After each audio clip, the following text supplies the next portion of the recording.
Algebraic fractions type 1. So this is when we've got numbers on the bottom or a little bit of algebra on the bottom, but not algebra totally on the bottom, okay?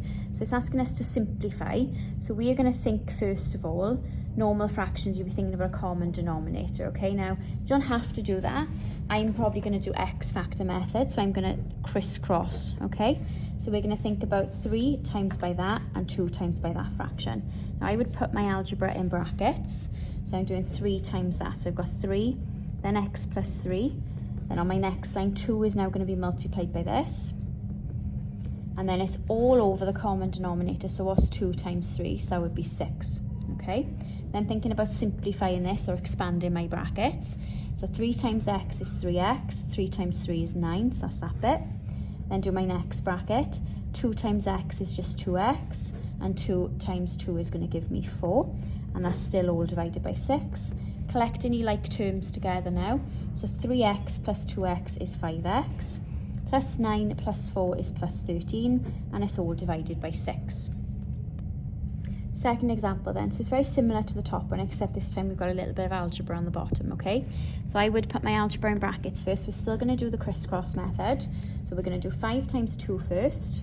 Then I'm going to add this times this. So I've got x minus 3 multiplied by x plus 2. And it's all over the things that are in common. So that's the stuff that's on the bottom. Okay. Expand and times everything. So 5 times 2 is going to be 10. Now this here is double brackets. That means you need to be using FOIL. So first x times x is x squared. Outers plus 2x. Inners minus 3 times x is minus 3x. And lasts is minus 6. And it's all divided by 5 times x, which is 5x, and 5 times 3, which is minus 15. Let's collect everything together. So my x squared is going to stay right out at the front. Then I've got 2x take away 3x, that's minus 1x or minus x. 10 minus 6 is going to give me plus 4, and that's still all divided by 5 and x minus 15, okay? Now what we could start thinking about is factorising the top and factorising the bottom, just to see if that would help, okay? So if we factorise the top, we're going to be thinking about putting this back into brackets. So we're going to have x at the start of both.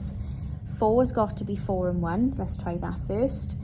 So we've got 4 and 1 that multiply, or 2 and 2, and I want a difference of 1. So does it factorise? No, it doesn't. 4 take away 1 doesn't help, and 2 take away 2 doesn't help. So I know that there is my final solution.